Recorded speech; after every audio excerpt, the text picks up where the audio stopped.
বলো তো আজকে আমি কোথায় এসেছি? দাঁড়াও দাঁড়াও, তার আগে লাইনটা দেখো, দেখতে পাচ্ছ এটা কিসের লাইন? এই লাইনে আমরাও দাঁড়িয়েছিলাম প্রায় আধা ঘন্টা থেকে 1 ঘন্টা মতো। তো দেখতে পাচ্ছ এখানে আমি, সৌমাল্য, সায়ন সবাই লাইনে দাঁড়িয়ে রয়েছি। আসলে আমাদের এখানে একটা মোমোর দোকান আজকে উদ্বোধন হয়েছে, তারই ভিড়, এটাই সেই মোমোর দোকান। আর যেহেতু আজকে প্রথম দিন উদ্বোধন, তার জন্য 12 পিস চিকেন স্টিম মোমো মাত্র 50 টাকায় দিচ্ছিল। তার জন্য এত ভিড়। ফাইনালি আমরা লাইনে আধা ঘন্টা অপেক্ষা করার পর চলে এসেছি মোমোর দোকানে একদম সামনে। দেখতে পাচ্ছ আমাদের পরেও কত লোক দাঁড়িয়ে রয়েছে। আর যেহেতু আজকে প্রথম দিন, তাই সবাইকে একটা করে মিষ্টি মুখ করানোর জন্য লাড্ডু দিচ্ছিলেন। না, এটা কোনো চার্জ কাটিনি, এটাতে ওরা ফ্রি অফ কস্ট দিচ্ছিল। তো ফাইনালি মোমো নিয়ে আমাদের কমপ্লিট। তো আমি আর সৌমল ভাবছিলাম কোথায় গিয়ে বসে খাওয়া যায়, প্লেটও তো আনিনি।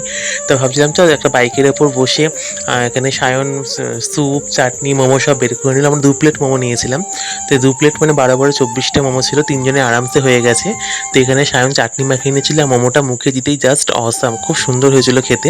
তো এখানে আমি সায়ন আর সৌমলে খেতে থাকি। তো তোমার সাথে দেখা হচ্ছে পরে। ভুলে ব্লগটা তোমাদের কেমন লাগলো অবশ্যই জানিও। টাটা।